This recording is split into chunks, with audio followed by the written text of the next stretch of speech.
Assalamualaikum warahmatullahi wabarakatuh. Halo semuanya.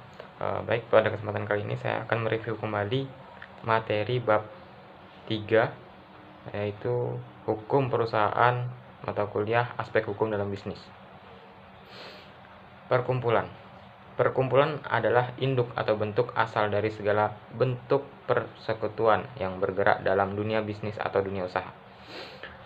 Unsur dominan perkumpulan yang pertama, adanya kepentingan bersama, kemudian adanya kehendak bersama, adanya tujuan bersama, dan adanya kerjasama.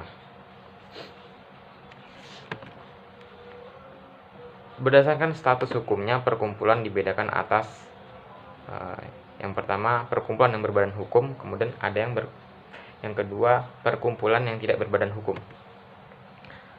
Berdasarkan kepemilikannya terbagi atas 3, yaitu dimiliki satu orang, perusahaan perseorangan, kemudian dimiliki oleh beberapa orang seperti halnya perserikatan perdata, firma, CV, dan juga PT.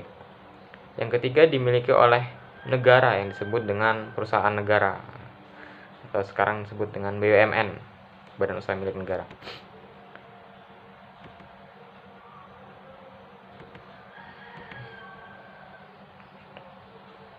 Bentuk-bentuk perusahaan. Bentuk perusahaan yang pertama, perserikatan perdata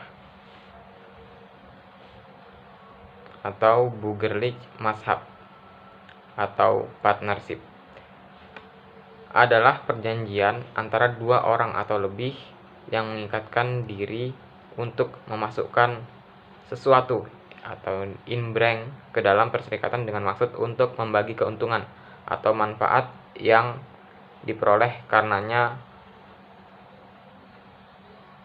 dalam pasal 16-18 KUH Perdata. Bentuk yang kedua itu ada persekutuan, firma. Firma atau FA atau partnership atau Vennootschap order firma adalah tiap-tiap perserikatan perdata yang didirikan oleh untuk menjalankan perusahaan dengan nama bersama. Ini pengertian dalam pasal 16 KUHD. Kemudian bentuk yang ketiga ada persekutuan komanditer atau CV. Adalah persekutuan antara seorang atau lebih sekutu yang bertanggung jawab secara pribadi untuk seluruhnya pada satu pihak dan seseorang atau lebih sekutu yang hanya menyerahkan uang pada pihak lain. Selanjutnya bentuk yang keempat adalah PT. Adalah badan hukum yang merupakan persekutuan modal, didirikan berdasarkan perjanjian melakukan kegiatan usaha dengan modal dasar yang seluruhnya terbagi dengan saham dan memenuhi persyaratan yang ditetapkan dalam undang-undang serta peraturan pelaksanaannya dalam pasal 1 ayat 1 Undang-Undang Nomor 40 Tahun 2007. PT ini terbagi atas 2, yaitu PT terbuka dan PT tertutup.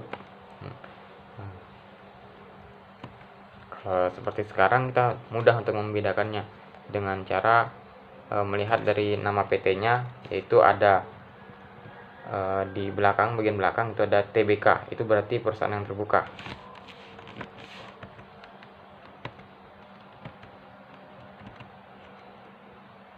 Dalam PT ada organ PT, yaitu yang pertama RUPS, organ perseroan yang mempunyai wewenang yang diberikan kepada direksi atau dewan komisaris dalam batas yang ditentukan dalam undang-undang ini dan atau anggaran dasar. Yang kedua itu ada direksi, adalah organ perseroan yang berwenang dan bertanggung jawab penuh atas pengurusan perseroan untuk kepentingan perseroan sesuai dengan maksud dan tujuan perseroan serta mewakili perseroan baik di dalam maupun di luar pengadilan sesuai dengan ketentuan anggaran dasar. Yang ketiga ada komisaris, yaitu organ perseroan yang bertugas melakukan pengawasan secara umum dan khusus sesuai dengan anggaran dasar serta memberikan nasihat kepada dewan direksi. Mungkin itu saja untuk review materi bab 3 hukum perusahaan. Kurang lebihnya mohon maaf, semoga bermanfaat. Assalamualaikum warahmatullahi wabarakatuh dan sampai jumpa.